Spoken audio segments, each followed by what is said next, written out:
Il y a quelques semaines, j'ai eu un petit coup de mou. En vrai, rien de très grave, ça arrive à tout le monde, mais ça a été plutôt bénéfique. Ça fait maintenant 4 ans que je fais de la création de contenu, principalement sur Twitch, mais aussi sur Instagram et TikTok. Et je dois dire que de ce passage à vide, j'ai découvert un mécanisme propre à ma personne. Et ce mécanisme, il est assez simple, je dois juste transformer un passage à vide en passage créatif. Je la fais courte, mais j'ai récemment vécu une série d'événements qui m'ont amené à poser des questions sur ma manière de créer, ma manière de diffuser. Mais au-delà de me poser des questions, j'ai surtout trouvé des réponses. Disclaimer, c'est pas une énième complainte de créateur de contenu, c'est juste une exposition de faits qui me sont arrivés. Et ce mécanisme a déclenché en moi l'envie de créer du contenu exclusif aux réseaux sociaux. Et en plus de ça, depuis un petit moment, je voyais passer dans mes reels de l'animation, je voyais des sketchs humoristiques qui étaient repris en dessin animé, je voyais du dessin, et tout ça, ça a fait son petit chemin. Aussi, sur la chaîne Twitch, on a une petite chronique un peu semblable aux 2 minutes du peuple, c'est la chronique de Papy Jarouf, c'est un petit vieux en EHPAD, grosso modo, à qui il arrive plein de choses, il pète, il rote, il est un peu sénile, et il lui arrive plein d'aventures un peu farfelues qui rythment son quotidien. Ces 3 éléments réunis, la chronique de Papy Jarouf, le coup de mou et le dessin, il en a pas fallu plus pour que je me dise, et si je me lançais dans l'animation ?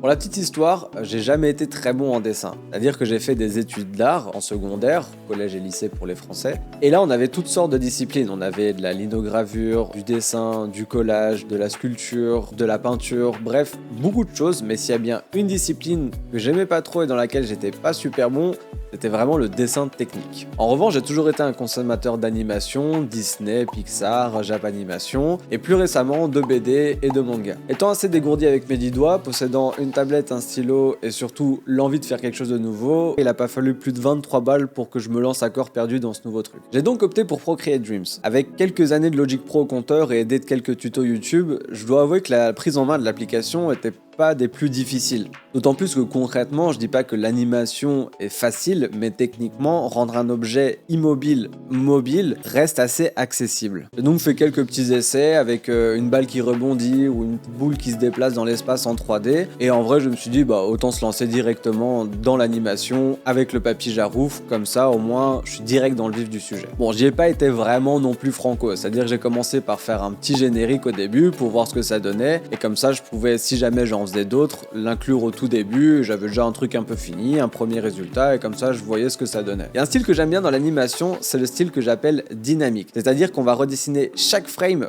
par-dessus l'autre, comme ça on aura cette impression que même un objet inanimé va être vivant. Je fais donc mon générique petit à petit avec les lettres qui apparaissent les unes après les autres, je laisse une petite place pour la tête du Papy Jarouf comme un stickers, et là en vrai je me dis finalement l'animation c'est pas si difficile.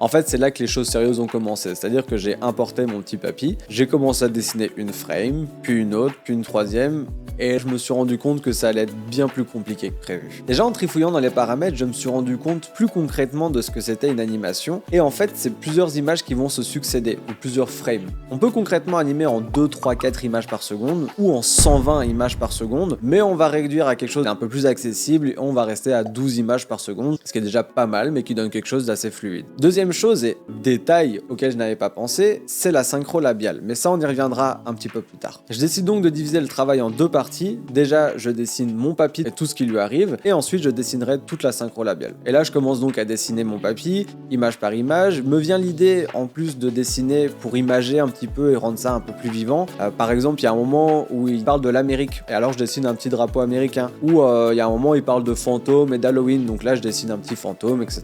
Donc ça rend le truc un peu plus digeste, on va dire. Et petit à petit, j'avance tant bien que mal sur mon animation, je me surprends même à faire des petites folies, à lui dessiner des petites larmes qui coulent, ou à dessiner une flamme qui s'allume. Bon, c'est avec un briquet, alors qu'à l'audio, c'est avec des allumettes, mais en vrai, ça passe. Et jusqu'ici, je suis plutôt satisfait du résultat, et je dois dire que je prends vachement plaisir à rendre ce papy vivant en fait. Dans l'audio de la chronique, le petit papy raconte qu'il a des fantômes chez lui, et en fait c'est juste qu'il est un peu sénile, et comme je l'ai dessiné avec une cape, vu qu'il fait un peu de spiritisme, un peu de Ouija, quand il pète, sa cape, elle s'anime. Et il y a un truc auquel j'avais pas pensé jusqu'ici, c'est que la cape bouge, et le papy, lui, ne bouge pas. Et c'est là que je me suis rendu compte d'un truc auquel j'avais pas pensé. le storyboard. Alors oui, par la suite, j'ai été voir quelques tutoriels un peu plus poussés sur l'animation, et c'est vrai que la plupart des professionnels construisent leurs animations sur une base de storyboard, c'est-à-dire qu'ils vont d'abord faire des premières esquisses, puis du trait, puis de l'ancrage, etc. Maintenant que je le sais, ça paraît évident, mais j'avais déjà fait les 3/4 de mon animation à ce moment-là, j'avais pas envie de tout recommencer, donc j'ai quand même décidé de continuer comme ça. Finalement, j'ai trouvé la solution d'animer qu'une petite partie de la cape, et puis ça me permettait d'avancer et de passer à la dernière étape qui n'est autre que la synchro labiale.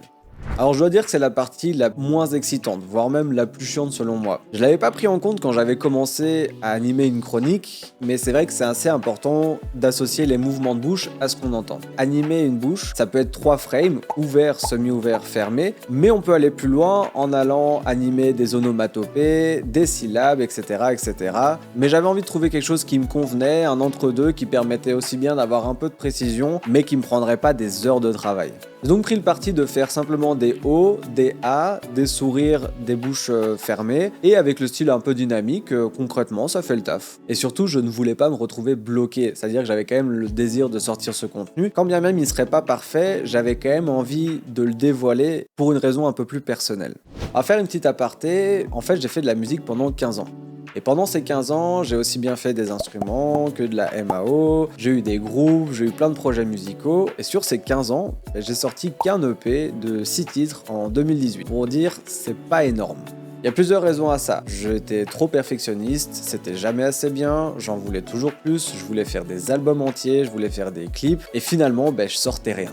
Tout ça n'était pas des raisons, mais des excuses. Alors quand bien même cette animation n'était pas parfaite, je voulais quand même la sortir, pour en faire une autre, et puis m'améliorer et avancer dans mon travail. Et puis c'est important d'avoir un retour, d'avoir des critiques, comme ça permet de savoir où on va, de savoir ce qu'on a fait de mal, ce qu'on a fait de bien, et puis ça fait du bien d'avoir du retour surtout. D'autant plus que la communauté sur Twitch connaît Papy Jarouf, m'a vu travailler sur l'animation en live, donc j'avoue que j'étais assez excité de leur dévoiler et puis d'avoir leur retour.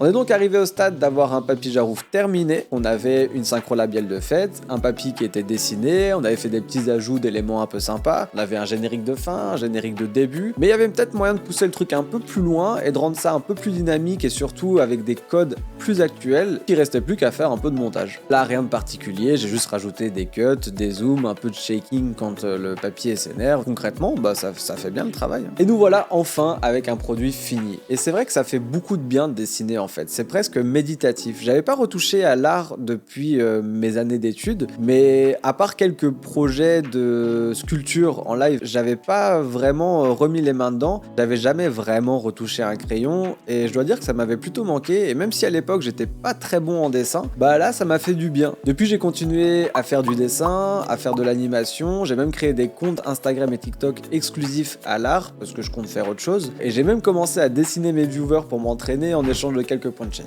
Voilà pour cette première vidéo YouTube, j'espère qu'elle vous aura plu. N'hésitez pas à mettre vos retours dans les commentaires parce que c'est la première et que j'aimerais bien un peu savoir ce que vous en avez pensé, ce que je peux améliorer, etc. Vous pouvez me soutenir gratuitement en vous abonnant, en likant et en partageant cette vidéo, et je vous mets toutes les autres plateformes dans la description. D'ici là, portez-vous bien, exprimez-vous et à la prochaine.